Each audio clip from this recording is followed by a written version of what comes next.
Tchou! Bonjour à tous, c'est GLG et je vous souhaite la bienvenue pour votre JT du Geek EV, toujours en mode électrique. N'oubliez pas de vous abonner pour ne louper aucune de mes vidéos quotidiennes. Aujourd'hui, nous parlons de la nouvelle usine de SAIC en Europe. SAIC Motor, un géant de l'automobile chinois, va décider d'ici la fin du mois de septembre où construire sa nouvelle usine en Europe. Les pays en lice incluent l'Espagne, la Hongrie et la République tchèque. Cette décision est cruciale pour l'avenir de SAIC en Europe, notamment en raison des tensions commerciales avec l'Union européenne. Mais pourquoi cette nouvelle usine est-elle si importante, me direz-vous? En juin, l'Union européenne a imposé des tarifs sur les véhicules électriques chinois avec un taux provisoire de 37,6% pour SAIC.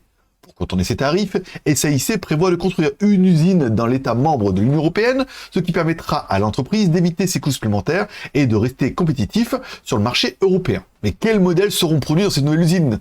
La MG4, qui a été le 6e véhicule électrique à batterie le plus vendu dans l'Union européenne l'année dernière, avec 72 421 unités, sera probablement produite dans cette nouvelle usine. D'autres modèles potentiels incluent récemment le SUV MG S5, dont on a parlé hier, et le successeur de la MG5, connu sous le nom de Rowei EI5 en Chine. Quelles sont les spécifications techniques de la MG ou MG4? La MG4, par exemple, dispose d'un moteur électrique de 150 kW, soit 204 chevaux, et offre une autonomie de 450 km grâce à une batterie de 64 kWh.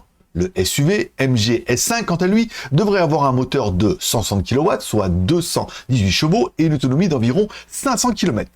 Le prix des modèles MG en Chine commence à partir de 25 000 € hors taxe. Alors, quel impact pour le marché européen? En construisant une usine en Europe, SAIC espère augmenter sa part de marché et répondre plus efficacement à la demande croissante pour les véhicules électriques. Cependant, cette décision est également un coup dur pour l'industrie britannique, car MG, une marque avec une riche histoire au Royaume-Uni, produira ses voitures ailleurs en Europe. Surtout que maintenant l'Angleterre fait plus partie de l'Europe. Et vous, que pensez-vous de la stratégie de SAIC de construire une nouvelle usine en Europe pour contourner les tarifs de l'Union européenne? Laissez-moi votre avis directement dans les commentaires ci-dessous. Merci de laisser un like ou un dislike, un commentaire et de vous abonner si ce n'est pas encore fait.